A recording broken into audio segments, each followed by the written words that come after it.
Chegou isso aqui? Chegou perto. Chegou, tá lá na porta. Desculpa. Lá fora? Não, agora só pôs pra dentro. Que era pesado. Tá lá dentro do portão. Tá.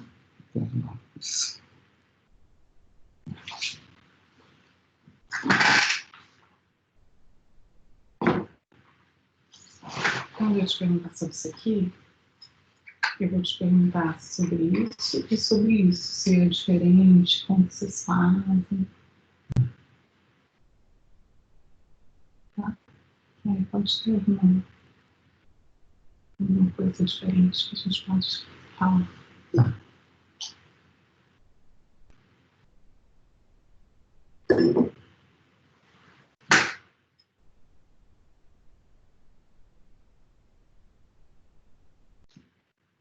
Tá muito relax, assim. O quê? Tá muito relax, assim. Você não quer ficar relax, né? Você tem que ficar um pouquinho mais. Empinado.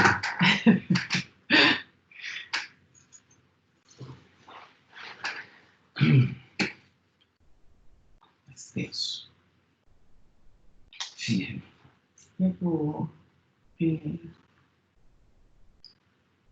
fazer uma introdução falando da nossa história. Eu faço uma introdução falando quem eu sou, deixa você se apresentar. Acho que não deve ser mesmo.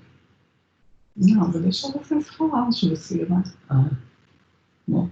Fala aquela sua biografia que você já foi um pouco de tudo e que mudou, você acha bom. Porque você consegue ser essas coisas todas num dia só. Quero ver. Inclusive jogar futebol. Cozinhar. Não pretendo dar essa oportunidade para todos, não.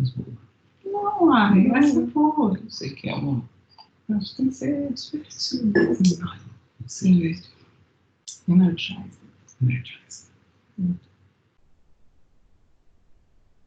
Isso é uma coisa que é muito legal.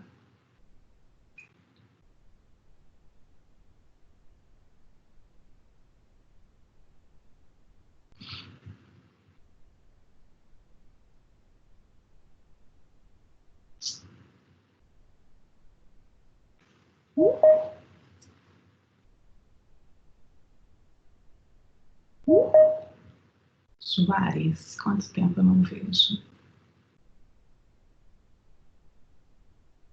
Fabiano.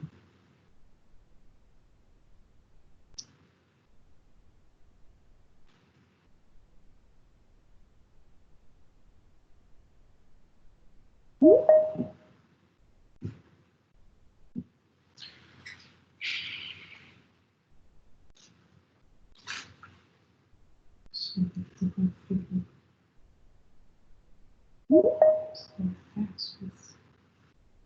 Tem um instrumento para tocar enquanto a gente espera. Tô deixando você. Eu não sei tocar instrumento. Quanto é instrumento caça? Configurações e liberar a sala de espera. Onde que estão as configurações, hein?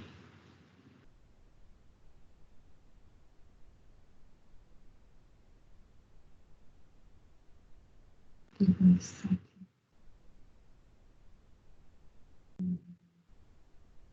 Onde fica o microfone?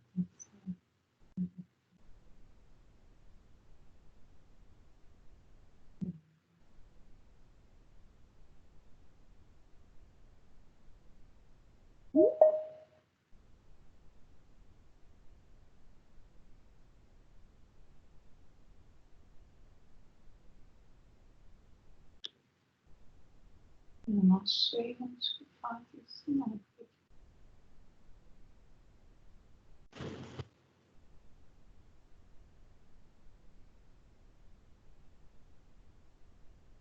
Só device settings. Estão falando que a gente é igual o William Bonner e a Fátima Bernardes. Quem está falando isso?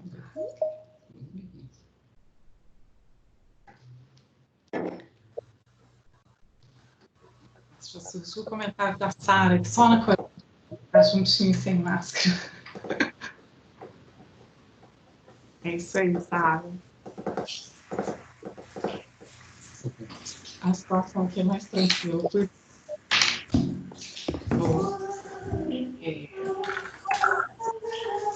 Membros familiares fazendo isolamento em família.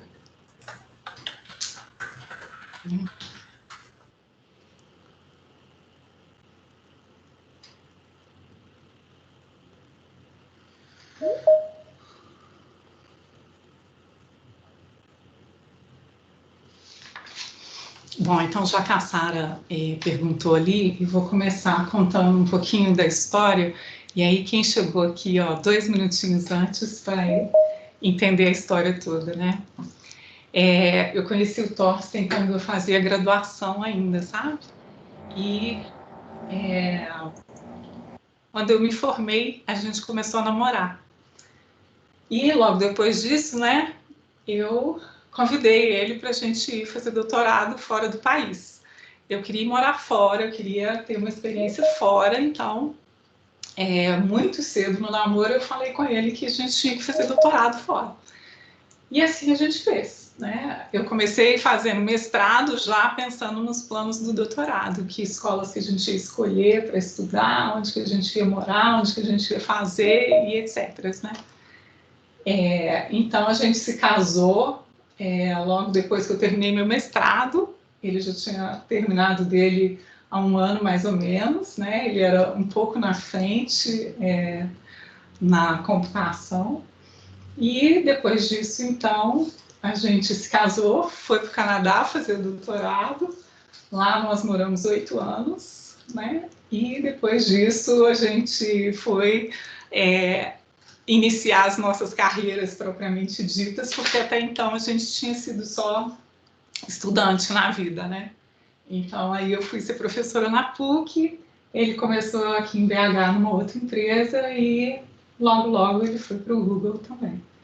Então, para quem chegou aqui um pouquinho antes, essa é a história de como a gente se conheceu e como que a gente tem praticamente a mesma formação, porque nós fizemos graduação, mestrado e doutorado na mesma instituição, com orientadores muito parecidos, né?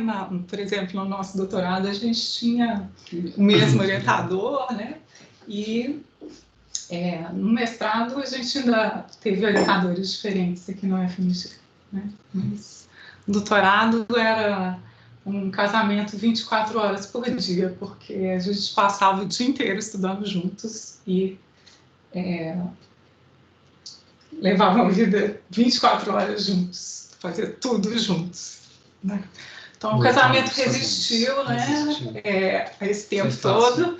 Nós fizemos bodas de prata esse ano, então as coisas ainda estão indo bem. Depois de fazer doutorado junto, o resto é... Bom, gente, então vamos começar oficialmente esse Essay Talk, né? A gente está aqui hoje para falar de engenharia de requisitos. Eu sou a professora Maria Augusta, mas todos me conhecem por Guta, né? E eu tenho aqui um convidado hoje que é o Thorsten, e a gente vai conversar então um pouco sobre engenharia de requisitos. Primeiro, eu queria dar boas-vindas a todos vocês que tiraram seu tempo para estar aqui com a gente, nos escutando, participando dessa conversa, né? Queria dar boas-vindas, então, aos nossos alunos de pós-graduação. Eu sei que a gente tem aqui convidados das especializações do IEC, das especializações que acontecem na PUC Virtual. Aos alunos de graduação, eu sei que a gente tem alunos dos diversos cursos do Instituto de Ciências Exatas e Informática, né? Então, tanto da engenharia de computação, da ciência da computação, da engenharia de software, de sistemas de informação, jogos digitais, né? E eu sei também que a gente tem professores do Instituto, né? Então, eu queria dar boas-vindas a todos vocês. E, em especial, eu queria dar um alô, né? Umas boas-vindas especiais para os alunos do ensino médio que estão aqui com a gente também e que estão aqui para decidir, né, ainda qual curso que eles querem fazer ou já são apaixonados pela área de informática em geral, então aqui queremos descobrir um pouco mais sobre essa área. Então, bem-vindos todos vocês, né? Além dos nossos inúmeros amigos, né? Hoje foi um dia que a gente recebeu vários comentários nas redes sociais, né? Porque eu coloquei essa foto aí chamando atenção para essa live em todas as minhas redes sociais e eu recebi os mais variados comentários, né? Então, queria agradecer a presença de todos os nossos amigos que também estão aqui para conversar com a gente. Bom, eu comecei a me interessar por computação quando eu estava no ensino médio, né? A gente começa naquela fase de o que eu vou estudar, o que eu vou fazer, o que me interessa, né? E eu nunca tinha sentado na frente de um computador antes de eu resolver que eu ia fazer computação. Então, para mim, era um desafio grande, né? Aqui do meu lado, eu tenho uma pessoa que, desde os 12, 13 anos de idade, já tinha um computador em casa. Naquela época, isso era uma coisa muito rara. E sabia desde o início que ele queria muito trabalhar com computação, né? Então, isso é para contar para quem está aí ainda, para decidir o que quer estudar e tal, que é normal a gente não saber tanto sobre a área ou não ter experiência sobre a área que a gente almeja e gostaria de estudar quando a gente ainda está escolhendo, né? E, às vezes, é uma pessoa que tem muita afinidade com a área, que já começou desde cedo a trabalhar com isso, né? Bom, então, deixa eu me apresentar um pouco melhor, né? Então, decidi que eu ia fazer computação quando eu estava lá no ensino médio e eu fui para o UFMG, estudei ciência da computação na graduação, no mestrado, e depois fui fazer o doutorado no Canadá. E lá no Canadá é que eu tive a oportunidade de trabalhar nessa área de engenharia de software especificamente. É que eu fui aprofundar e me especializar nessa área de engenharia de software. Então, eu vou deixar o Thorsten se apresentar também, contar um pouquinho da trajetória dele, né? Eu levei uma vida mais acadêmica, fui ser professora na PUC, desde que a gente retornou do doutorado, e ele tem uma experiência mais voltada para o mercado. Então, boa noite, bem-vindo. Muito bom ter você aqui. Muito obrigado pelo convite de estar aqui presencialmente, sem máscara, fazendo uma coisa que ninguém pode fazer hoje nas lives. Minha trajetória é igualzinha à dela, até a gente voltar do Canadá, em 2003. Aí a Guta foi trabalhar na PUC, e eu fui trabalhar numa empresa de software aqui de BH. Fiquei lá 1 ano e meio, e depois eu trabalhei na PUC também. Fiquei lá na PUC 1 ano. Fui professor da PUC durante 1 ano. E aí, em 2006, eu fui para o Google, né? Em abril de 2006, eu comecei lá e estou lá até hoje. Tem 14 anos que eu estou lá. Então, a minha história é rápida de contar. Bom, então a gente tem formações muito parecidas, né? Praticamente idênticas, mas a gente tem carreiras muito diferentes, assim, a forma como a gente atua, né, foi muito diferente esse tempo todo. Kleber está com a mãozinha levantada, você tem alguma pergunta?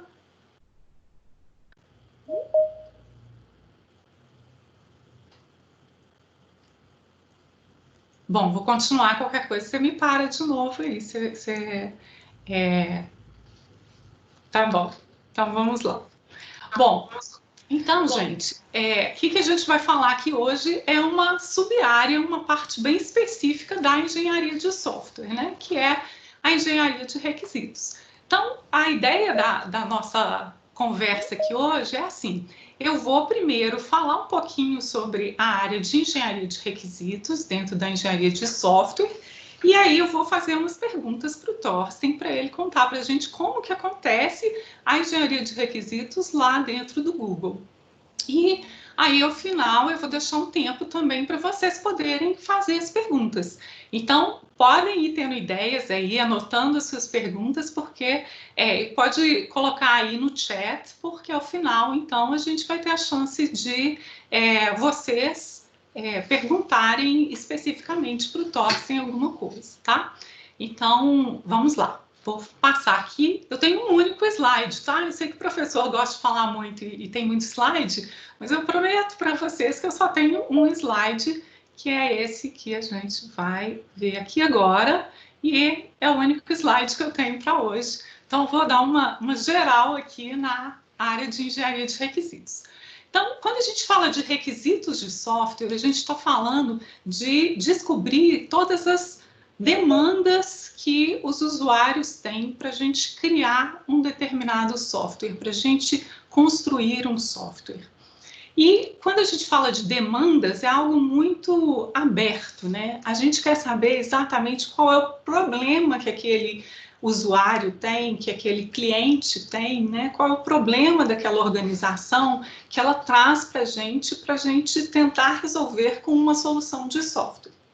Então, existem 4 atividades dentro dessa área de engenharia de requisitos: a elicitação, a especificação, a análise e a validação dos requisitos. Bom, então, deixa eu explicar para vocês um pouquinho o que significa cada uma dessas atividades. A elicitação é um nome chique, um nome diferente para a gente falar que a gente precisa descobrir junto desse cliente ou desse usuário quais são os requisitos, quais são as demandas que ele tem, quais as necessidades dele, qual é o problema dele, o que é a dor desse cliente, certo? Então, como que a gente faz isso? Em geral, a gente visita esse cliente, esses usuários, a gente conversa com eles, a gente faz entrevista, a gente faz questionário, a gente observa como que ele trabalha no dia a dia para descobrir o que pode, como que a gente pode contribuir para solucionar os problemas que ele tem. Então, a gente é muito através dessas conversas, dessas interações. Aí, na elicitação, a gente pode fazer um monte de dinâmica, as dinâmicas de design thinking, né, que é uma área nova que está muito famosa atualmente, a gente pode encaixar muito bem aí dentro da elicitação, que é essa descoberta do problema, descoberta dos requisitos do software. Depois que a gente faz isso tudo, o engenheiro de requisitos, né, que é uma das funções do engenheiro de software, ele senta para escrever, para detalhar tudo aquilo que ele observou, tudo aquilo que ele descobriu junto lá dos clientes e dos usuários. Então, essa descrição a gente chama de especificação de requisitos. Pode gerar um documento chamado especificação de requisitos, pode gerar um conjunto de outros pequenos artefatos, né? É muito comum a gente ver hoje quadros com post-it, né? Com aqueles papeizinhos amarelos pregados assim, com todas as demandas, com tudo escrito lá, o que a gente vai fazer, né? Essas atividades são muito dinâmicas. Depois a gente precisa fazer uma análise daquilo tudo que foi documentado. Essa análise envolve a gente entender se esses requisitos estão completos, se eles estão corretos, se não tem nenhum conflito entre eles, se não tem inconsistência entre esses requisitos. Então, a análise te ajuda realmente a descobrir se tem algum problema ali com aquele conjunto de requisitos que você levantou e já descreveu. Nessa fase da análise, a gente também começa a fazer algumas modelagens, a gente descobre quais são os elementos principais que tem no seu problema e que vão fazer parte da sua solução, como que eles estão relacionados, né? Então, essa é a fase da análise. E, por último, antes de a gente realmente começar a desenvolver tudo, a gente precisa validar esses requisitos com o cliente. Então, você volta lá no cliente e você vai tentar descobrir se tudo que você descreveu realmente faz sentido, se aquilo ali realmente é o que ele também tentou te explicar. Nessa etapa da validação, a gente pode usar várias técnicas diferentes para fazer a validação de requisitos. E uma que é muito comum é a técnica de prototipação. Você criar um protótipo daquela ideia da sua solução para aquele problema e mostrar para o cliente e para os usuários. dessa forma, quando ele vê a sua solução em forma de um protótipo, ele entende melhor o que você está propondo e muitas vezes é mais fácil para ele validar, né? Ele fala assim, é isso mesmo, ou não é isso, você entendeu errado. Então, quando a gente concretiza isso na forma de um produto que ainda não está completo, mas já tem uma cara para ele entender o que você está imaginando de solução, isso ajuda bastante. Bom, então essas são as nossas 4 atividades da engenharia de requisitos, ok? Para completar um pouco da área de requisitos, é importante a gente falar que tem 2 tipos principais de requisitos. Os requisitos funcionais, que são aqueles requisitos que te falam toda a funcionalidade que o software deve ter, e os requisitos não funcionais. Os requisitos não funcionais descrevem características de qualidade que o seu software precisa ter. Então, um fala o que o software precisa fazer e o outro fala como que o software deve fazer aquilo. Então, por exemplo, o meu sistema precisa ter cadastro de cliente. Então, isso é uma funcionalidade, precisa ter uma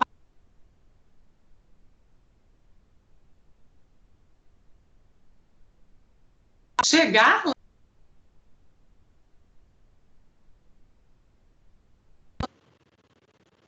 Eu chego no sistema e eu consigo cadastrar um cliente, colocar o nome, endereço, o telefone dele.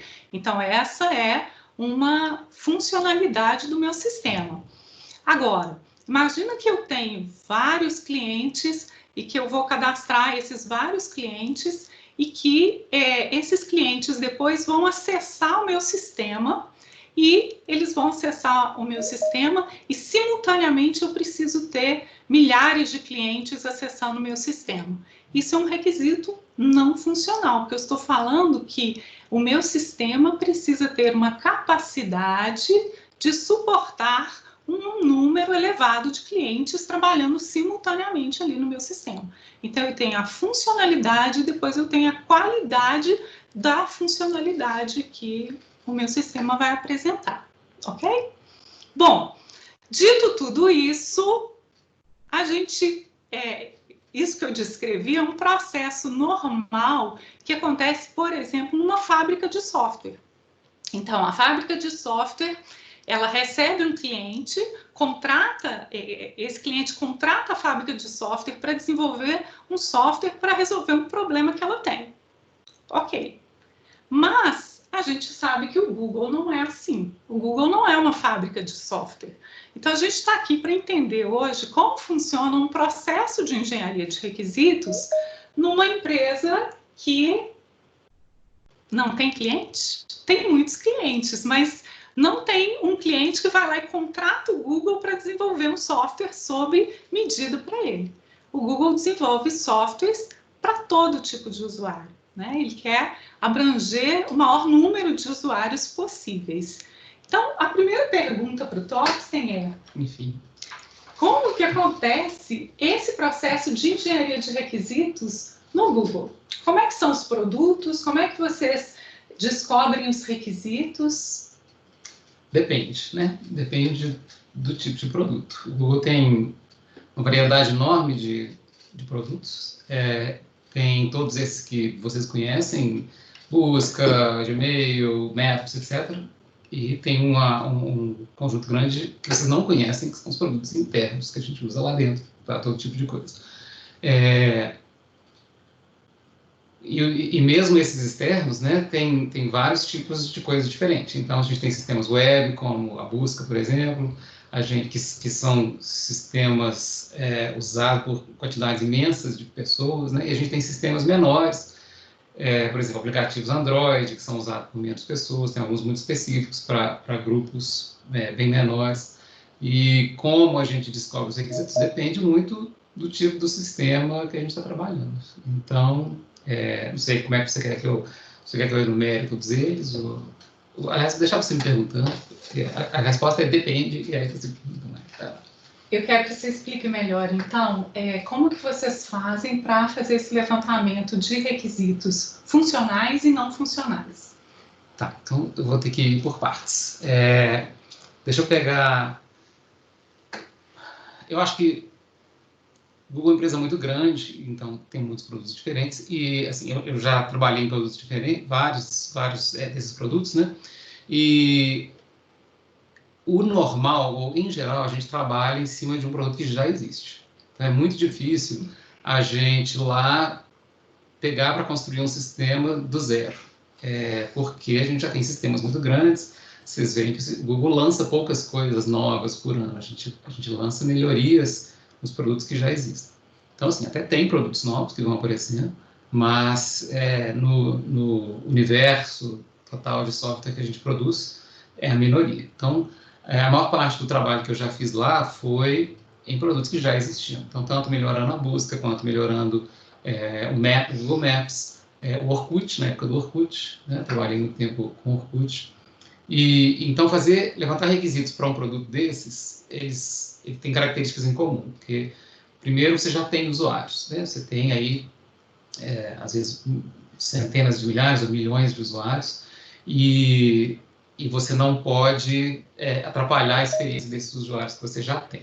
Sim. E você, ao mesmo tempo que você tem esses usuários, você não tem um contato estreito com eles, certo? Você sabe que os usuários estão lá fazendo uso do seu sistema, mas você consegue pegar alguns deles para conversar, mas você não consegue saber o que todos os usuários estão pensando a respeito do sistema.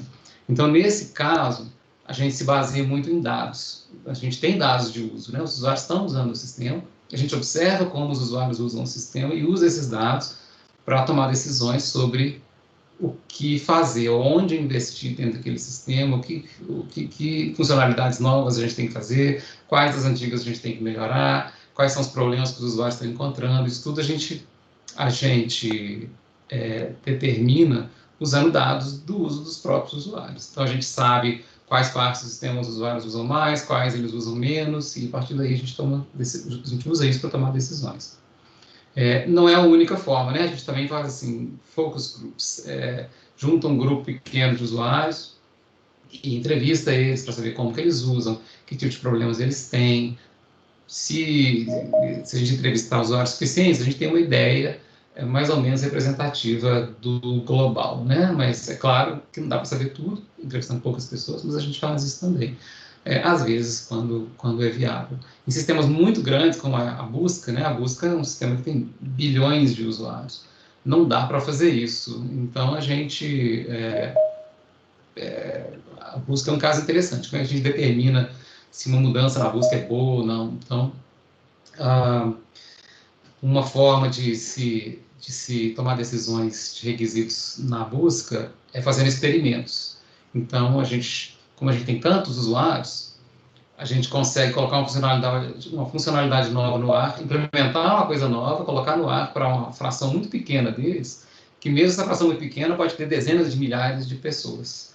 E aí a gente observa o comportamento dessas pessoas em comparação com as que não têm. Então, a gente tem um grupo de controle, tem um grupo que não tem a funcionalidade, um grupo que tem, e a gente observa várias métricas para ver se as pessoas estão usando mais, se elas estão usando menos, se o sistema está funcionando mais rápido ou não. Então, a gente observa um conjunto grande de métricas para determinar se a funcionalidade nova é boa ou não. Então, isso é um exemplo em que a gente não sabe se a coisa vai ser boa, a gente faz e experimenta e vê se ela for realmente boa, aí a gente habilita para todos os usuários. Se não for, a gente joga fora. A gente joga fora mais software do que a gente faz todo ano, em geral. Então, você diria que isso é uma engenharia de requisitos dirigida por dados? Posso chamar assim? Não, com certeza. O fundamento desse tipo de licitação de requisitos são os dados. São dados de uso no sistema que já existe, né, e que já tem muitos usuários. Então, a gente usa isso para tomar decisões. É um luxo que a gente não consegue se dar quando o sistema é novo, né? O sistema é novo, a gente não tem usuário, a gente não sabe nada, a gente tem que decidir tudo usando outras estratégias. Então, por exemplo, eu trabalhei num sistema novo que não existia, então a gente começou do zero, chamado um aplicativo Android chamado Family Link, que é um aplicativo que o Google publica para pais que querem controlar, que querem supervisionar as contas do Google dos seus filhos. Então, a gente implementou esse aplicativo do nada e a gente não sabia, assim, não existia nada parecido do Google, a gente não tinha onde se basear, a gente não tinha nenhum dado, a gente não sabia nada. Então, nesse caso, a licitação de requisitos foi completamente diferente. Então, a gente determinou nós mesmos, assim, baseado no que a gente achava, né, sobre como que deveria ser o software, o que ele deveria ter, e a gente produziu protótipos, a gente começou com protótipos em papel só, então trazia pais para o Google e explicava para eles o que a gente estava querendo fazer, mostrava para eles os protótipos, pedia para eles fazerem coisas. Como é que você acha que você desativa a tela, desligaria a tela do celular do seu filho usando esse software aqui? E aí a pessoa olhava lá as telas e tal, falava, eu acho que eu tenho que apertar esse botão aqui, eu acho que eu tenho. Então a gente observava para ver se eles conseguiam realizar certas tarefas que a gente mesmo propunha, e a gente perguntava também se eles achavam que isso seria útil, né? A gente falava assim, a gente quer fazer um software que faz essas coisas, que permite esse tipo de supervisão, etc. Você acha que isso seria útil para você? O que mais que você acha que seria útil para você nesse caso? Então, foi um processo longo de entrevistas, de prototipagem com pais que eram voluntários para responder esse tipo de pergunta. Isso era uma das fontes de requisito, né? As pessoas, essas pessoas, nesse caso, os requisitos que a gente estava interessado eram mais de o que seria interessante para essas pessoas e se eles iam conseguir usar o sistema que a gente estava propondo. Porque a gente teve que refazer várias vezes, que a gente descobriu, mas, assim, na primeira vez a gente mostrou, ninguém conseguia usar, fazer nada, era um sistema muito difícil de usar. A gente jogou tudo fora, começou tudo de novo, e fez várias vezes até sair uma coisa que as pessoas conseguiram entender e trabalhar. E tinha outras fontes de requisito, como, por exemplo, esse sistema ele era muito regulamentado por leis de proteção às crianças, né, em diversos países. Calma, eu vou chegar lá nessa parte das leis. Então, espera um pouquinho. Não vou pular. Então, você está me dizendo que dependendo do seu público-alvo, dos seus usuários e tal, você tem processos que podem ser um pouco diferentes. Não né? só o público-alvo, mas o estágio do ciclo de vida do produto. Do produto, né? Se você já tem usuários, os próprios usuários vão te contando o que eles gostaram, o que eles vão usar, o que não foi útil e tal, e você consegue ver isso tudo nos próprios dados. Uma coisa que a gente não faz é perguntar o que o usuário quer. Então, de uma forma muito aberta. Assim. Isso não é muito contra tudo que a gente aprendeu sobre engenharia de requisitos? Eu acho que quando você está lidando com... Acho que não é contra, né? Assim, quando você tem um cliente específico que está te contratando para resolver um problema dele, você tem que perguntar o que ele quer, né? Qual que é o problema dele. Mas a gente, no nosso caso, não é esse. Né? No nosso caso, a gente está fazendo sistemas que são genéricos para ser usado por um conjunto grande de pessoas e a inovação tem que partir da gente. Então, a gente até escuta, às vezes, ideias de usuários que são interessantes, mas não adianta você... Se você quer fazer uma coisa nova, inovadora, não adianta você ir para o usuário e perguntar para ele o que ele quer, o que ele precisa. Ele pode até te falar que problemas ele tem, que ele está encontrando, e isso te ajuda. Mas para você fazer uma coisa nova, uma coisa inovadora, em geral o usuário não sabe, né? Você lança as coisas novas, que são coisas que o usuário não esperava e que não te falaria, se você perguntasse. Você quer dizer mais alguma coisa sobre esse processo quando você está lidando com os requisitos não funcionais? Você quer falar mais alguma coisa que eu ponha?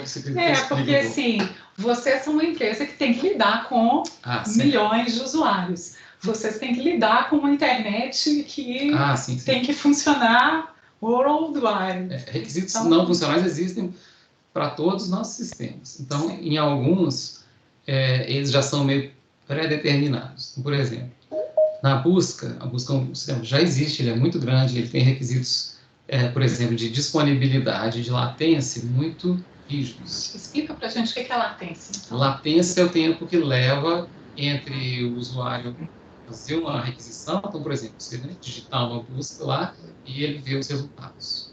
E a busca, na verdade, é um extremamente complexo, então você faz uma busca qualquer, tem mais de 200 sistemas que rodam ao mesmo tempo para poder te mostrar aqueles resultados.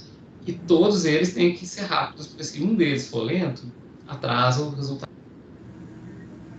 Olha, essa informação é muito importante porque ela mexe com as empresas, mas especialmente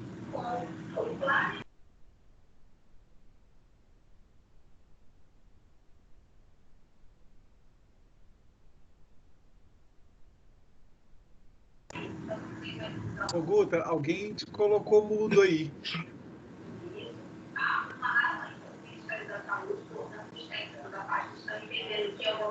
Professora, a senhora tá ouvindo a gente?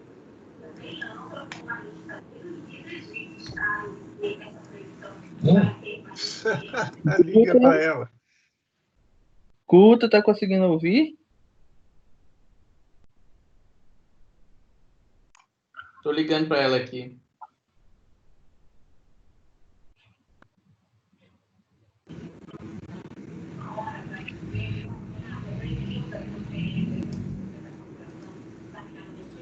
Ô, Guta. Ela colocou na caixa de mensagens. Deixa eu ligar a câmera aqui para ver se ela vendo a câmera. Guta, tá mudo. Não, mas tem que testar, ué. Você tá muda. Consegui avisar. Ah, conseguiu? Conseguiu? Ah. Eu também tava tentando ligar para ela aqui, não consegui não. Não, tava, ela colocou no silencioso ou desligou. Mas ela acho que ela não tá ouvindo a gente, não. Voltei? Agora você está sendo ouvido. Beleza. Acho que nós perdemos coisa de uns Bom, então 2 minutinhos. de alguma forma eu fiquei muda aqui, né? Então eu vou repetir um pouquinho aqui do que ele estava falando para a gente retomar aqui. Né? A gente parou de ouvir na latência. Não, mas eu vou repetir a última pergunta, tá?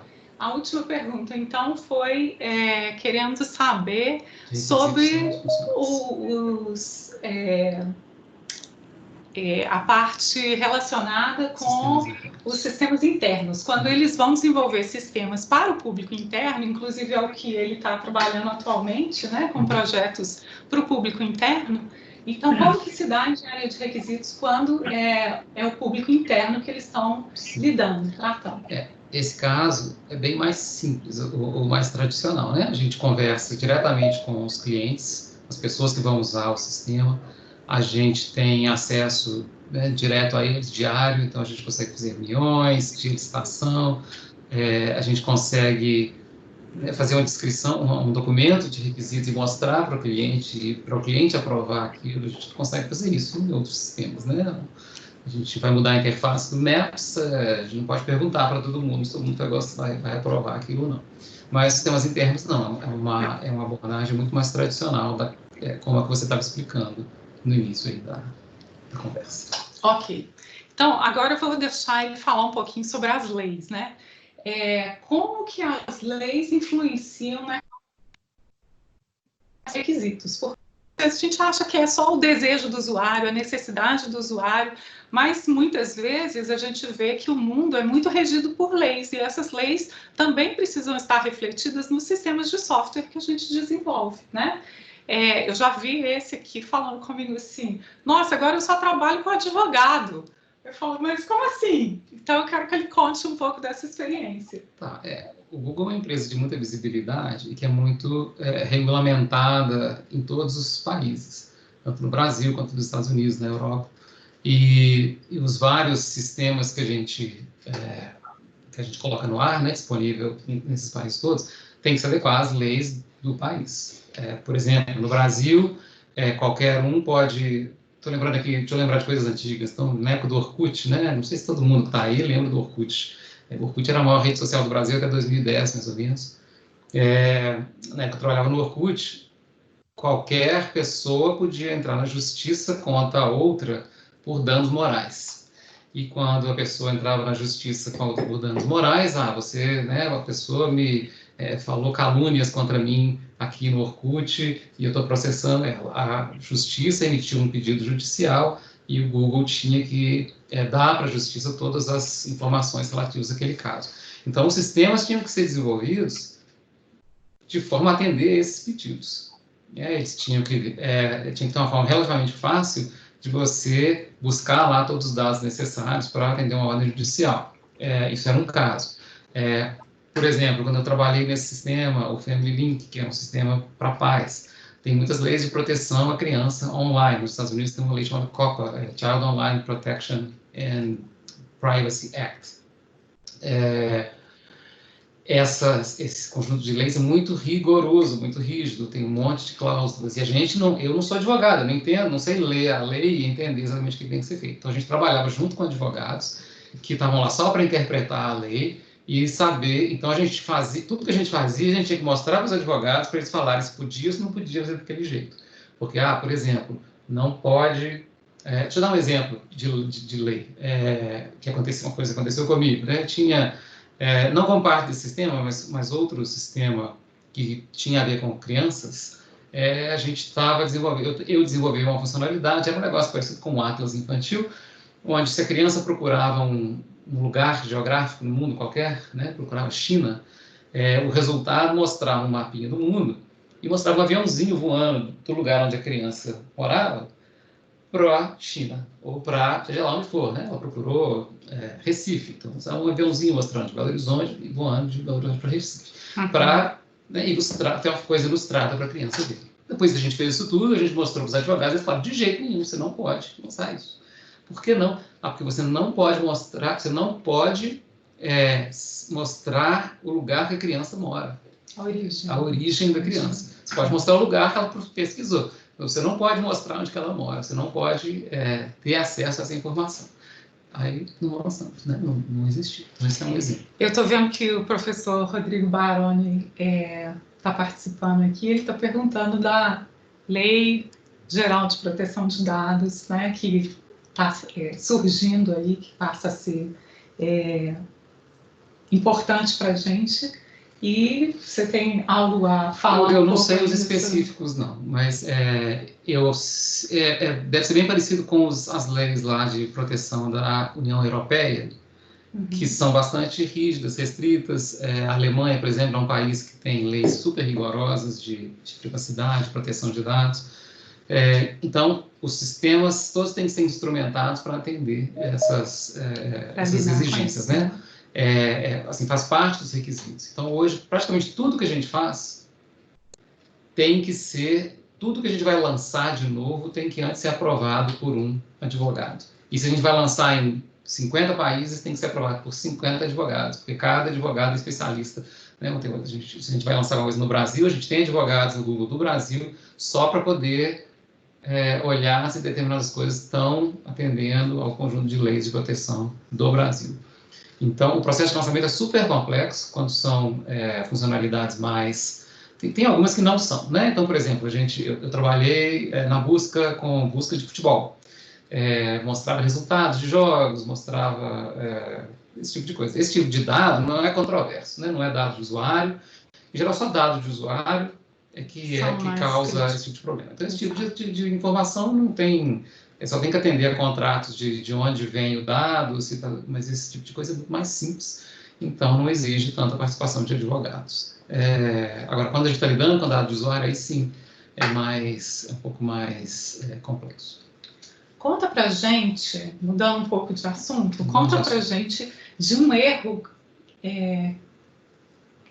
que teve um certo impacto, né? Um erro relativamente grave, assim, tirou um sistema de fora do ar, ou alguma coisa que aconteceu e que você atribui a ser um erro de requisitos, de engenharia de requisitos.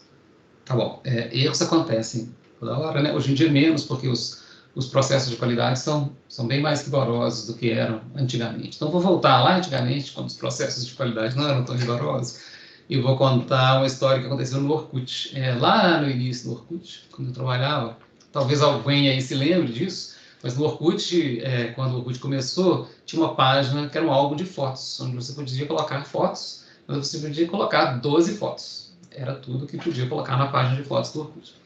E quando você abria o álbum de fotos, apareciam 12 miniaturas das fotos, você clicava em cada foto, ela abria, e você podia ver a foto aumentada. E aí você tinha que fechar aquela foto aumentada, clicar na próxima, abrir a próxima.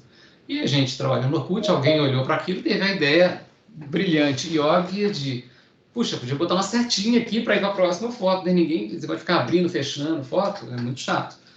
Excelente ideia, vamos fazer isso. Em 2 horas, alguém foi lá e implementou uma setinha, implementou, nós olhamos, beleza, aprovou, testou, funcionou, colocamos no ar, todo mundo foi para casa dormir. No meio da noite, começa a tocar os pagers de alarme, que estava tudo caindo, dando erro, não tinha nada funcionando.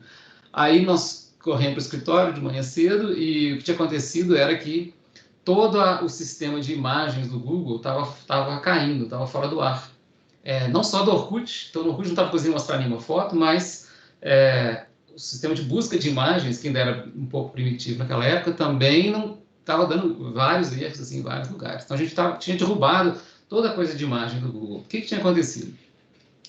Quando a gente colocou aquela setinha, as pessoas começaram a ver muito mais fotos, né? Ficou muito mais fácil ver fotos. Então o número de fotos visualizadas dobrou, triplicou. E o Orkut era o sistema que mais usava os servidores de fotos. A busca de fotos busca de imagens não era tão usada. O Orkut era um sistema imenso, ele era maior do que a busca na época, tinha mais usuários e mais uso do que a busca.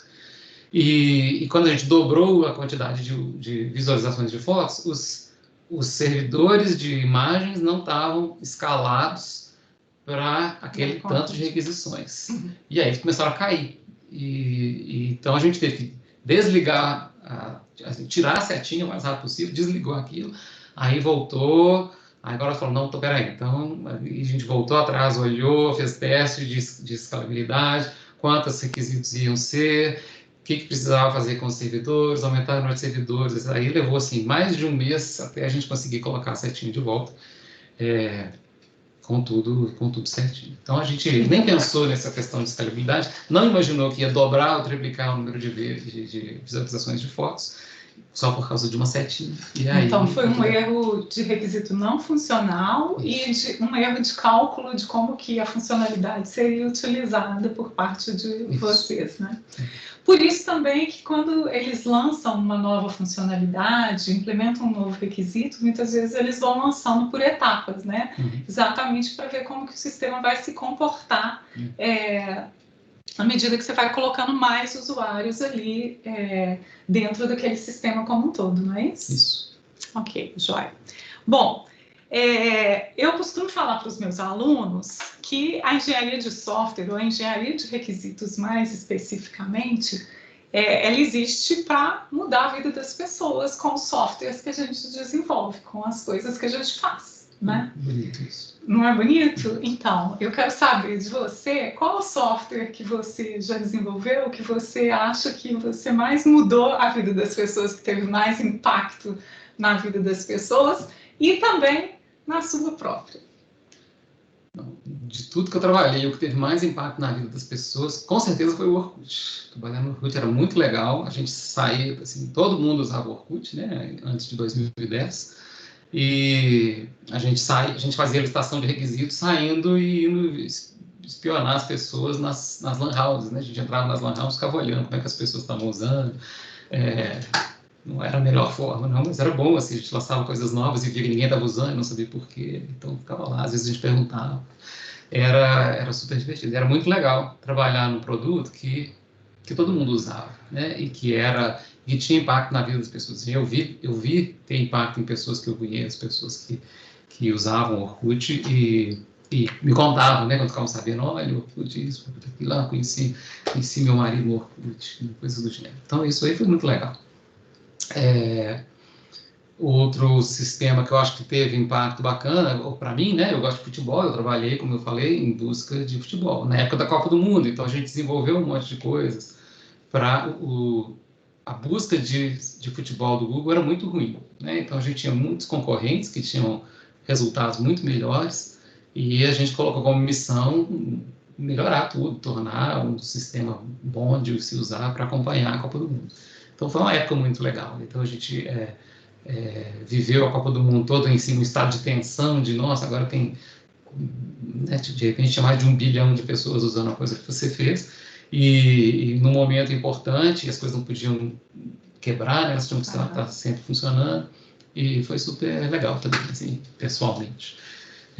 Tem uma história engraçada aí de Copa do Mundo, que de futebol e tal, que todo mundo, não sei se todo mundo aí acompanha futebol por aplicativos, etc. Mas uma coisa que tem nos aplicativos é comentários, né? A gente mostra, enquanto o jogo está acontecendo, vai mostrando os principais lances. E o Google mostrava isso, mas por uma decisão que foi tomada antes de eu chegar, a gente mostrava só os principais lances. Então era assim, gol, bola na trave, coisas, grandes eventos do jogo, mas não ia narrando lance a lance.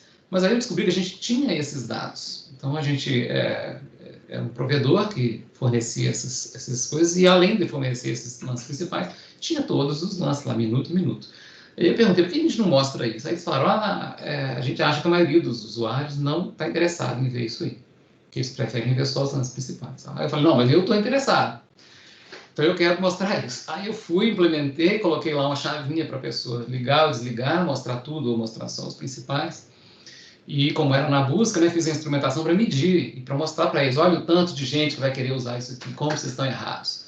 Aí eu implementei, fiz, lancei, comecei a usar, falei, não, legal demais isso aqui, perfeito. E agora sim esse negócio ficou bom. Ninguém usou. Tinha um usuário. Não era um usuário, né? Mas era assim, eu queria milhões, tinha milhares de usuários, mas quase ninguém foi lá e ligou a chavinha de ver todos os comentários. Aí, assim, era para eu ficar decepcionado, mas não, porque eu fiz para mim, né? Então eu continuei usando, então eu fiquei feliz. Mas não é uma questão de você realmente divulgar que existe essa chavinha e tal, porque são talvez, muitas coisas ali no sistema. Mas não compensa, né? Assim, divulgar é complicado e caro. Então, quem achar, quem encontrar, encontrou, e quem não, paciência. Então, a gente tem um dos primeiros engenheiros de software, que é o Fred Brooks. Ele diz que a engenharia de software é a engenharia de requisitos, né? Ou definir o que construir num sistema de software, né? Fazer esse levantamento de requisitos é a parte mais difícil e mais importante dentro da engenharia de software, porque nenhuma parte pode dar tão errada se você fizer errado isso desde o início.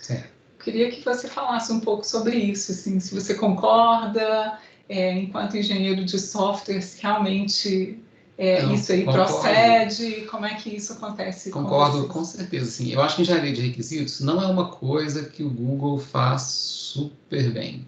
Eu acho que a gente tem uma abordagem, como eu falei nisso, de tentar todo tipo de coisa e jogar fora se dá errado. E a gente joga fora muita coisa. Então, muita coisa. E dá errado para o Google, às vezes nem é conceito de dar errado para todo mundo, né? Às vezes o Google acha que um produto deu errado se ele só ter 10 milhões de usuários. Então... Só 10 milhões. O Google Reader, né? É um bom exemplo. O Google Reader é um sistema que eu considero bem sucedido. Ele tinha aí por volta de 10 milhões de usuários, que para o Google era nada. Então, o Google desligou o Google Reader. Então...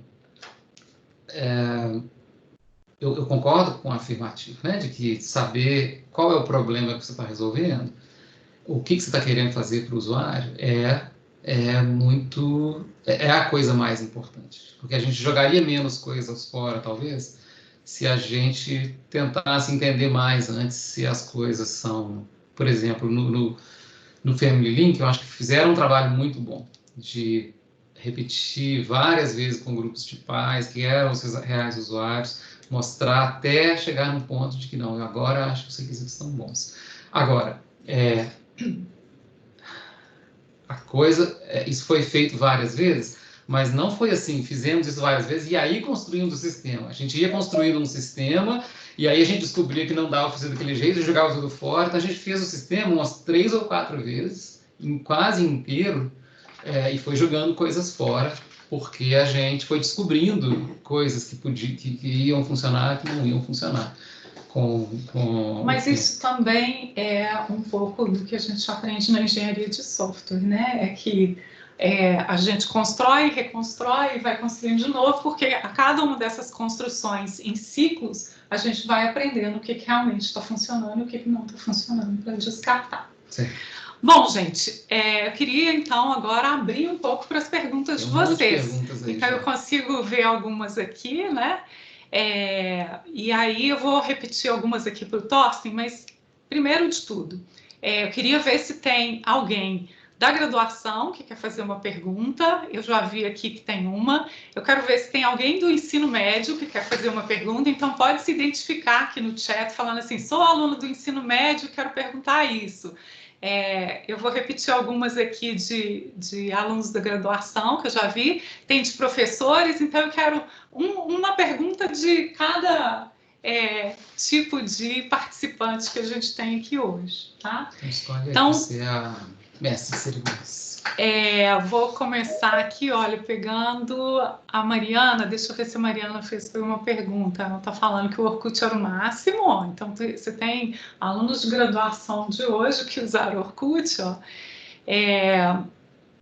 Você acha que a obsolescência dele não sei nem falar a palavra. Foi ocasionada por falta de evolução dos requisitos funcionais? Ótimo. Boa pergunta. Essa pergunta é dificílima de responder, né? O que aconteceu com o Orkut? O Facebook aconteceu. Então, tem muitas teorias de por que o Orkut perdeu usuários para o Facebook. A gente não acha que é porque faltava funcionalidades no Orkut. Então, na época, comparando-se o Orkut com o Facebook, não era... O Facebook não tinha grandes coisas que o Orkut tinha, o Facebook foi evoluindo mais. Tem um monte de teorias de por que o Orkut acabou. Eu acho que um pouco foi assim, um pouco de descaso da empresa, porque o Orkut não fazia sucesso nos Estados Unidos. Ele faz sucesso no Brasil e na Índia. E o Google queria uma coisa que fizesse sucesso nos Estados Unidos. Então, não investiu tanto. Numa época que a gente tinha 50 engenheiros trabalhando no Orkut, o Facebook tinha 500. Então, era uma diferença muito grande nessa época lá. Então, acho que o Orkut acabou porque o Google não investiu, né, tanto assim no Orkut, por questões de mercado, por questões que estão além do meu entendimento. Eu não sei exatamente o que foi.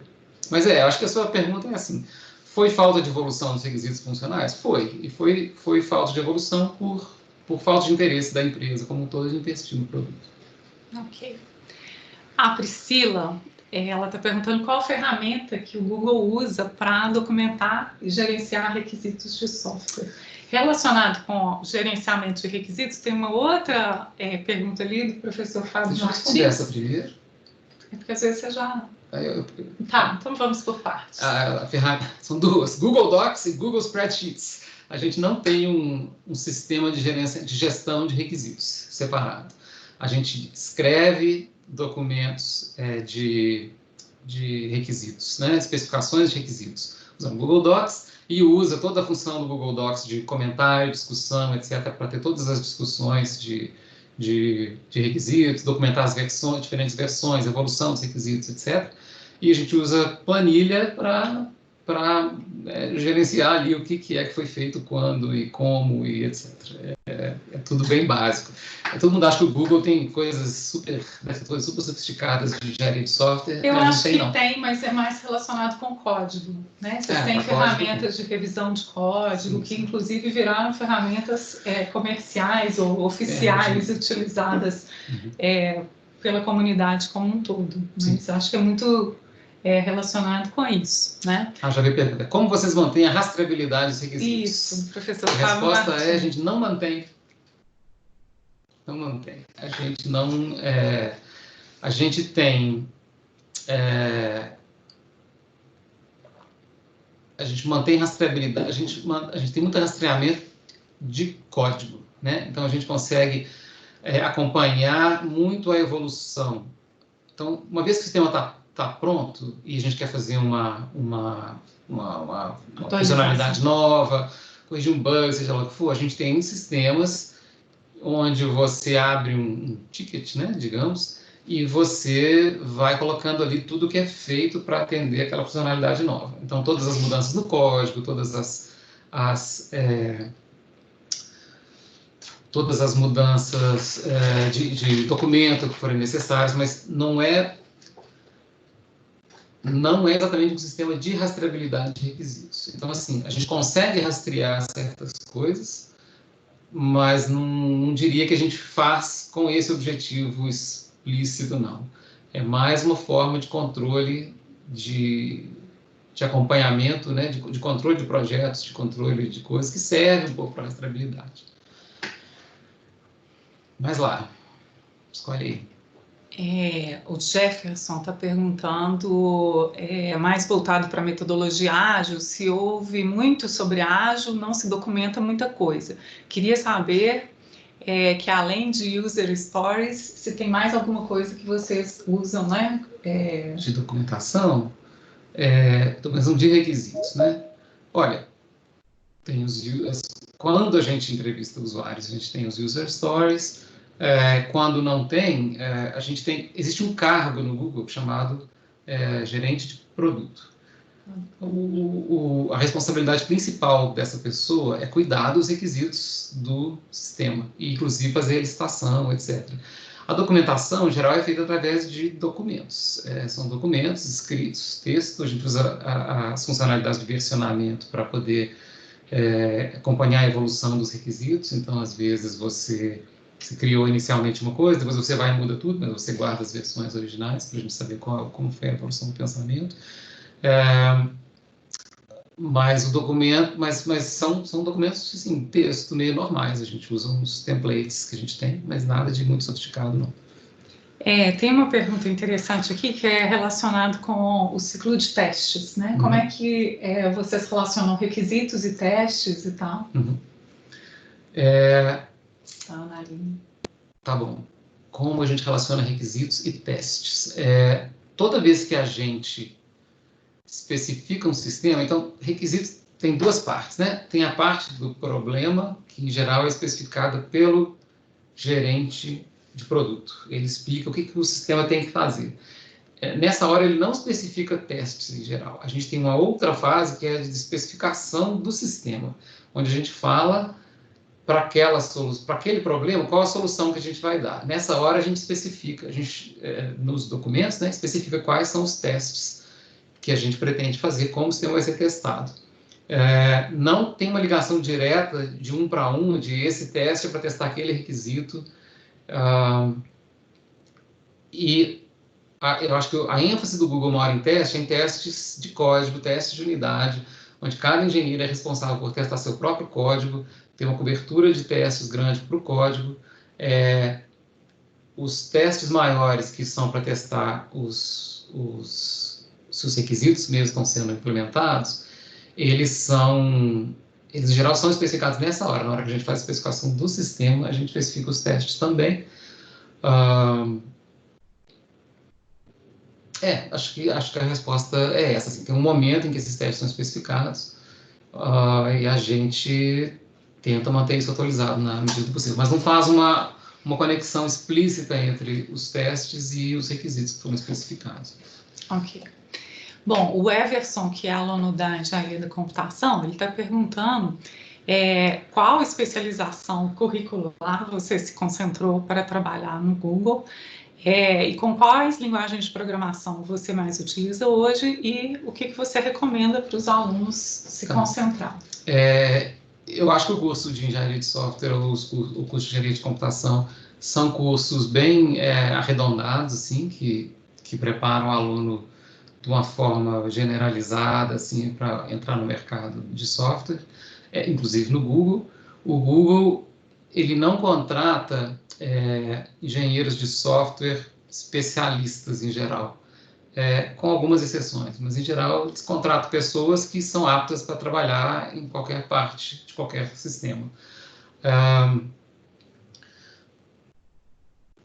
Em termos de especialização, eu realmente não sei o que recomendar. Eu acho que as especializações de engenharia de software, hoje em dia, por exemplo, a área de inteligência artificial é super requisitada, então é uma área bem quente. O que mais? Você perguntou sobre linguagem de programação. No Google, a linguagem mais utilizada é Java, a segunda é C++, e a terceira é Python. Python é utilizado em menos de 10%. Então, 90% é Java e C++. Python e Go são as outras duas que completam. Eu, em geral, trabalho mais com Java. Nos 14 anos lá, eu trabalhei com C++ durante uns 3 anos só, ou 4. Próxima. Guilherme, que é aluno da especialização de engenharia de software, ele está perguntando, então, como lidar com requisitos em aplicações onde o número de possibilidades de ações do usuário é muito maior do que nos sistemas tradicionais, por exemplo, jogos, né, e etc. Nossa, não entendo nada de jogos, então... Pronto, pegou no ponto crítico. Só sei jogar, não sei fazer, coisa que sempre me deixou triste. Como lidar com requisitos em jogos, por exemplo, ou como se diz, requisitos em aplicações de número de possibilidades é muito maior que o sistema tradicional. Eu acho que eu não sei, mas eu não quero responder isso, então eu tenho que pensar aqui numa resposta. Não, ele vai passar na resposta dessa pergunta, porque tem várias outras, Tá bom, e se ele não está sabendo mal. Responder, né, Guilherme? Deixa para a próxima. Não é minha praia. O professor Pietro, ele está perguntando, falando assim, né, as aplicações estão cada vez mais complexas, e isso a gente vê com certeza. Então, quais os próximos desafios que o engenheiro de software vai enfrentar para atender os desafios futuros, né? O que a gente tem que ensinar para esses alunos? Como que a gente prepara os alunos? Uma coisa que eu acho, que eu não sei, tem muito tempo que eu estudei, né? Então eu não sei como é que isso é tratado hoje, mas a verdade é que hoje a gente não trabalha mais desenvolvendo sistemas novos. Isso quase nunca acontece, né? Você vai pegar uma coisa, ou você vai pegar uma coisa que já existe para evoluir, ou você vai criar um outro que é muito parecido com o outro que já existe. Você nunca cria nada do zero. E eu acho que as pessoas chegam pouco preparadas para isso. E a gente sente que, num sistema muito complexo, como a busca, por exemplo, as interdependências entre as partes são muito grandes. Então, às vezes, você faz uma mudança muito pequena, que parece muito inofensiva, mas ela vai quebrar uma outra coisa em outro lugar que você nunca imaginava que tivesse alguma relação com aquilo ali. Então, acho que estar preparado para lidar com a complexidade dos sistemas, para lidar com as dependências entre os sistemas e para isolar bem, tentar isolar o máximo possível as coisas que você está fazendo do resto do sistema, essa parte de encapsulamento, modularização, tudo isso é muito importante, porque a gente não trabalha mais em isolamento e a gente não tem controle. Então, por exemplo, a gente estuda muito como fazer arquiteturas, mas eu no meu trabalho no Google, só pude participar de um processo de criação da arquitetura de um sistema uma vez em 14 anos, que foi esse sistema que a gente criou do zero. Todos os outros eu peguei um sistema com arquitetura pronta, e não tem nenhuma flexibilidade em mudar aquilo lá. Mas é uma evolução, né? Sim, mas a evolução é muito gradual, né? Você não pode pegar aquilo e mudar tudo para ficar do jeito que você quer. Então, você tem que lidar com as restrições tem que pegar um sistema com arquitetura que já existe, que às vezes não é a melhor arquitetura para a coisa que eu quero fazer. E você não tem a opção de mudar a arquitetura para ficar do jeito que você quer, para ficar do melhor jeito da coisa que você quer fazer. Então, você tem que, às vezes, desenvolver em cima de uma arquitetura que não é a ideal para o problema que você quer resolver e sem atrapalhar as coisas que já existem. Então, é um equilíbrio difícil de se alcançar. Eu nem sei como ensinar isso, se é que é possível, mas acho que esse é um dos desafios grandes que a gente tem hoje, né? Que todo mundo vai enfrentar se for trabalhar em qualquer empresa que já tenha um sistema grande que evoluiu aí de uma forma, às vezes, meio caótica. Pessoal, o nosso horário já está estourando. A gente não pode ficar mais um pouquinho, tá? Mas eu queria concluir, porque pode ter gente com compromissos e tal, precisando sair, e aí depois eu volto aqui nas perguntas e a gente pode continuar conversando mais um pouco. Mas eu queria que o Thorsten terminasse, então, deixando uma dica para quem quer atuar como um engenheiro de requisitos, analista de requisitos, né? Essa sub-área da engenharia de software. Que dica que você deixaria para esses profissionais que já atuam ou que gostariam de atuar nessa parte de requisitos? Nossa, são tantos. Primeiro, é muito importante você ser um bom comunicador. Então, para essa especialidade em particular, porque você precisa saber conversar com o seu cliente, você precisa entender o que ele está falando, você precisa ser capaz de transmitir aquele conhecimento para as pessoas que vão desenvolver o sistema de uma forma compreensível. Então, a comunicação é uma habilidade muito importante. Ao mesmo tempo, você precisa ter, mesmo que você não vá trabalhar com, digamos, com implementação, com a parte muito técnica, você precisa conhecer o domínio técnico onde você vai trabalhar para você poder ter essa conversa com o seu cliente, quando eu falo cliente, é assim, o seu usuário, né, de modo geral. Então, por exemplo, se você vai trabalhar no Google hoje, você vai trabalhar com engenharia de requisitos, vai trabalhar com gerente de produto, de um produto que já existe, você tem que conhecer a arquitetura daquele produto e o que é possível e não é possível se fazer para você poder ter a conversa com o seu cliente. Porque se ele te falar, eu quero isso, você tem que saber assim, isso não dá para fazer. Você tem que poder falar não. Você não pode falar sim e depois falar com seus engenheiros de software e eles vão te falar não, não dá para fazer isso. Então você tem que ter conhecimento técnico suficiente para ter uma conversa, talvez não para fazer, mas para conversar e para entender os limites e as possibilidades e os custos, né, muito importante, né, do que está sendo feito. São essas duas coisas. Acho que comunicação é muito importante, tanto escrita quanto verbal, e ter o conhecimento do domínio técnico, assim, não do domínio do cliente, mas do domínio de onde você está fazendo a solução. Ok. Muito obrigada. Então, queria agradecer a sua participação com a gente hoje, com toda a sua experiência, a sua trajetória aí, para compartilhar um pouco disso com a gente, né? Uhum. Tenho certeza que os participantes gostaram, né? Ainda tem algumas perguntas que a gente vai se alguém tiver mais perguntas aí, né? tô aí. Mas agradecer a sua participação e a participação de todos vocês, na verdade, né, gente? A conversa, ela vira uma conversa na medida em que a gente tem vocês aí perguntando também. Então, a participação de vocês é muito importante aqui, né? Então, deixa eu ver, a gente tem mais algumas perguntas aqui, eu vou pegar aqui. Olha, o Lucas, então, está perguntando se no Google se faz divisões de funcionários para os projetos, tipo um grupo que estabelece os requisitos funcionais e não funcionais, outro que implementa. Como é que são formadas as equipes, né, de trabalho? Não, o Google não faz isso. A única separação que a gente tem é essa entre o gerente de produto e o engenheiro de software. Em geral, quando são né, essa parte de requisitos, quando é maior, mais complexa, quem faz é o gerente de produto. Mas às vezes a gente faz. Então, hoje, por exemplo, eu trabalho num sistema que é um sistema interno, é um sistema que atende aí a uns 15 mil usuários, todos dentro do Google, e a gente não tem gerente de produto.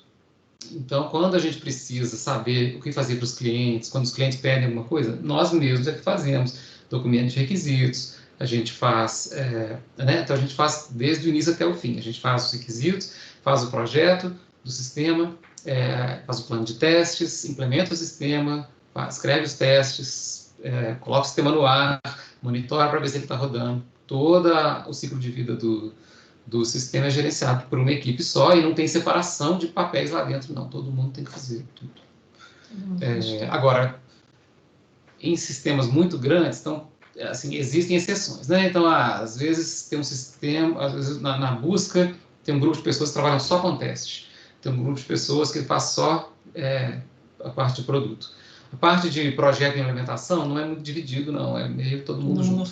Mas tem poucas divisões, principalmente em produtos pequenos. Mas eu acho que tem uma equipe que é um pouco separada, que é a equipe de segurança, os Site Reliability Engineers, não é? Não, Site Reliability Engineer não é segurança, né? É o pessoal que trabalha com... Garantindo que não... Com manter, não chama deployment, manter os sistemas rodando. Os DevOps, eles são os DevOps. São o pessoal que fica só monitorando os sistemas, ver se está no ar, se tem que colocar mais servidores, menos servidores, etc., gerenciando tráfego, esse tipo de coisa. Então, eles não fazem desenvolvimento, eles são equipes separadas. Sim.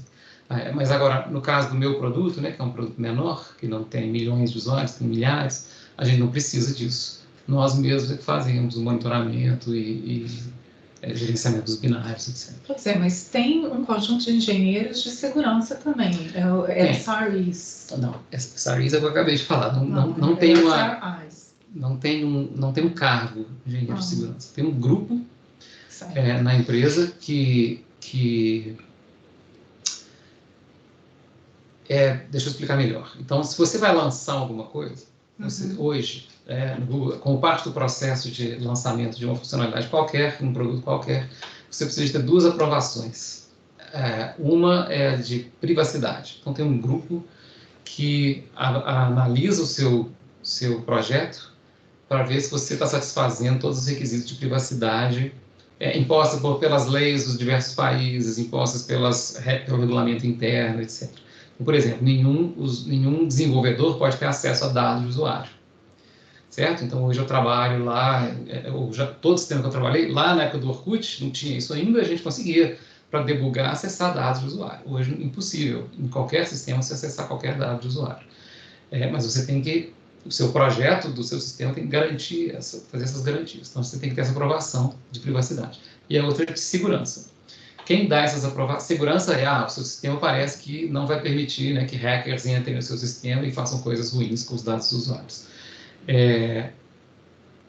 Quem dá essas aprovações são grupos de engenheiros de software, que são voluntários, e que vão lá pegar o seu projeto, ler o seu projeto e falar ok ou não ok, em termos de segurança e em termos de privacidade. Mas não é um cargo, né? Não tem um cargo específico para isso. Vamos pegar aqui mais uma pergunta, então. A Flávia, que é aluna de pós-graduação em ciência dos dados. Como a análise de requisitos está ligada à ciência de dados? Ela tem a impressão de que é tudo muito interligado. Se eu soubesse mais sobre ciência de dados, eu talvez soubesse responder melhor a pergunta. Mas tem a ver com aquela parte que você falou no início de ser data-driven, né? Sim. Eu acho que os dados, assim, a gente usa muito dados para tomada de decisão. Uma quantidade imensa de dados e às vezes até difícil de decidir quais são as métricas relevantes, quais não são. A gente tem dados demais e não sabe o que fazer com eles, né? Então, de fato, as coisas estão interligadas. Uma das decisões difíceis é quais são os dados relevantes, né, gente? Assim, é relevante... Quer ver um exemplo? Por exemplo, imagine que eu considere que uma métrica relevante para a busca, que é o que todo mundo conhece, é o tempo que o usuário passou na página, certo? Ele fez uma busca, o resultado chegou, e aí se ele ficou mais tempo na página, isso é bom ou ruim? Porque pode ser que tenha alguma coisa interessante ali que ele está olhando na página, ou pode ser que está difícil de encontrar a coisa que ele quer. Né? Então, às vezes, esse dado não é útil para a tomada de decisão, se o resultado é bom ou ruim.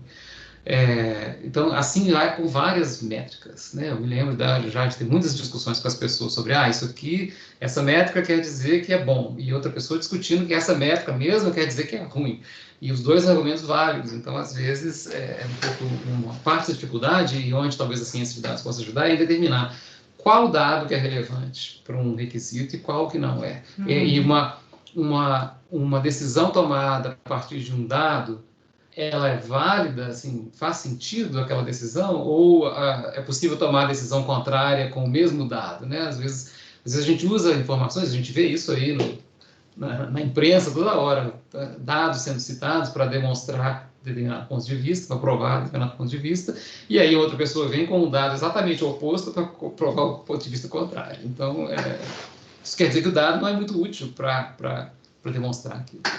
Sim. Tinha uma pergunta que foi feita lá no início, que é do professor Luiz, que está lá em Poços.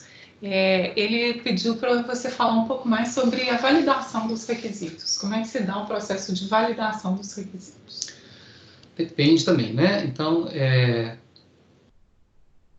por exemplo, na busca que é baseada em dados, a gente usa os próprios dados. Então, você fez uma mudança, você agora observa para ver se as pessoas vão, vamos supor que você colocou um botão novo lá na página de busca.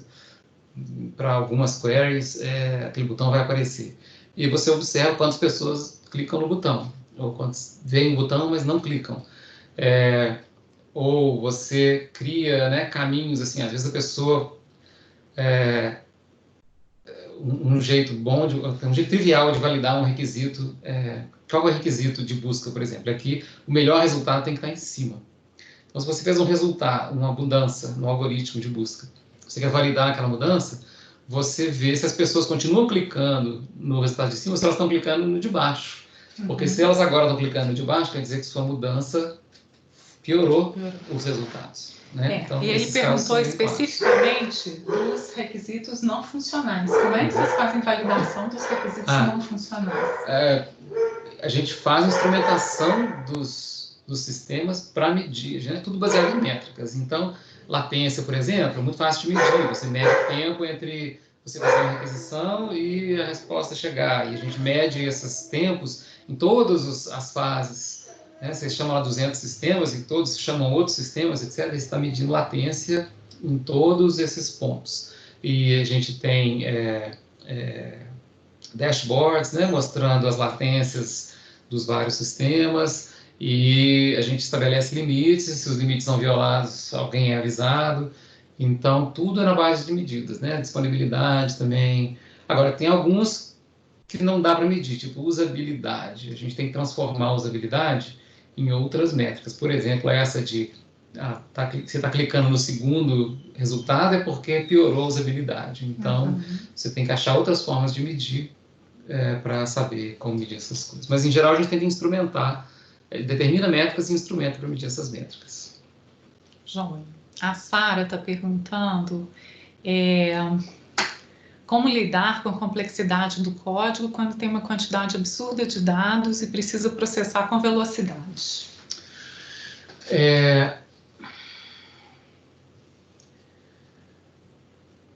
Então, a gente tem, isso é uma coisa que acontece o tempo todo, né? A gente lida com a quantidade absurda de dados. E os sistemas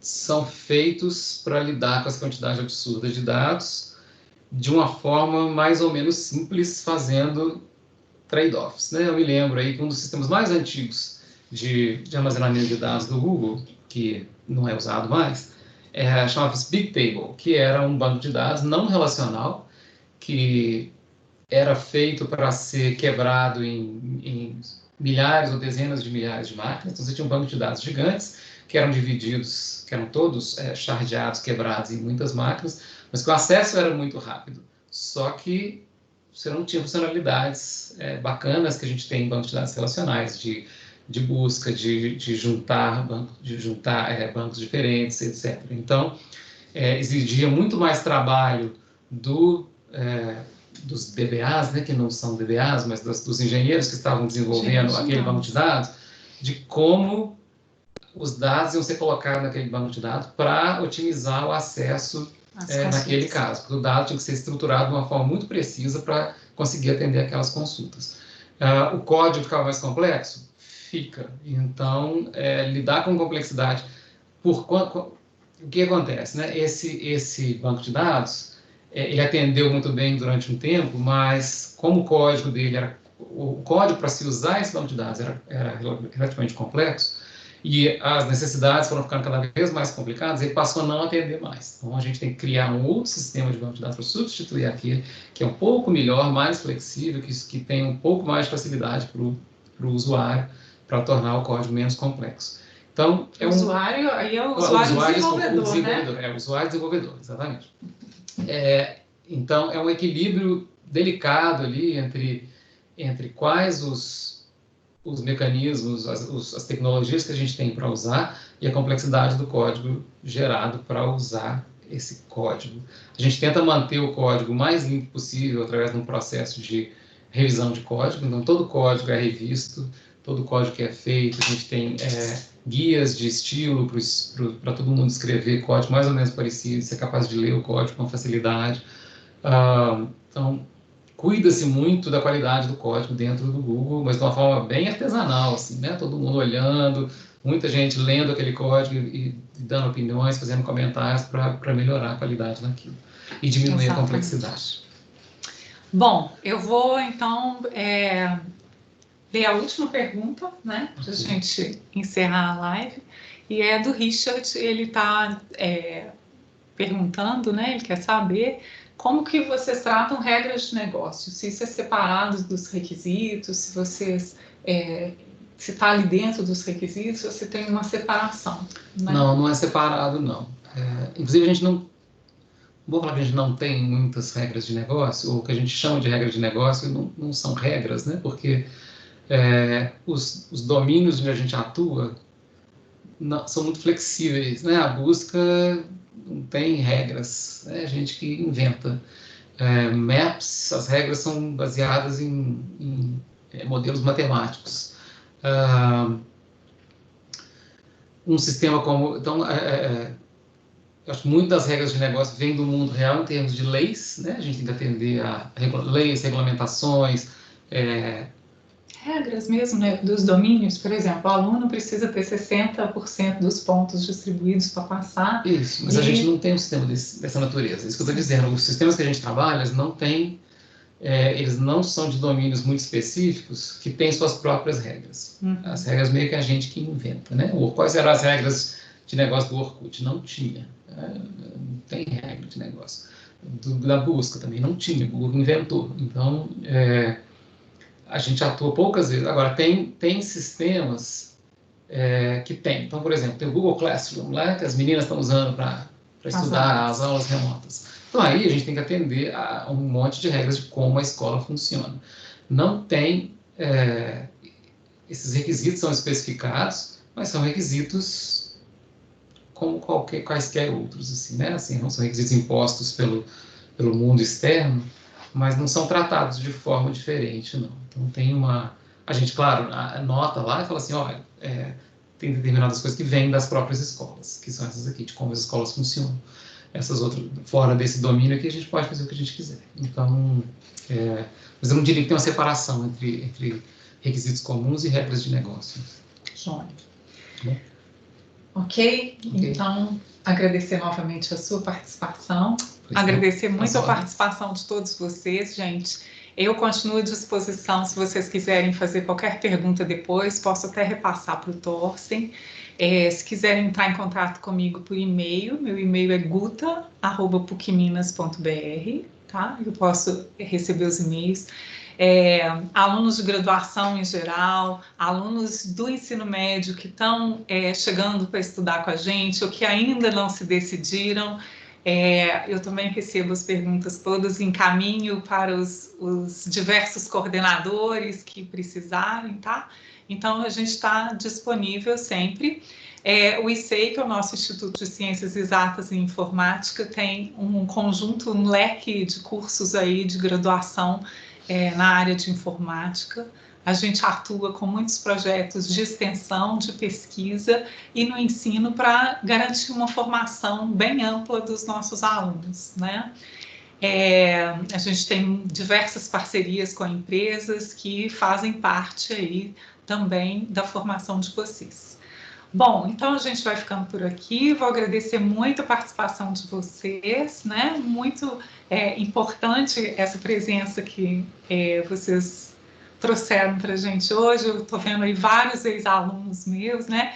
Queria deixar um beijo especial para os meus ex-alunos do Barreiro, né? Eu vi que vários se juntaram aqui a gente.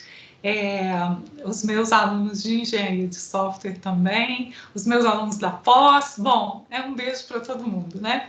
Mas foi muito bom ter vocês aqui e ter a chance de contar um pouco para vocês como que é feita a engenharia de requisitos lá no Google. Tá? Estou vendo que a professora Joyce online aí foi minha colega de graduação, Joyce. Isso aí, né? Os ex-colegas aí também. Pois é. Bom, gente, agradeço então muito a participação de todos, uma boa noite e até a próxima, né? Semana que vem tem mais ICEI Talks, tá? Boa noite. Tchau, pessoal. Muito obrigado.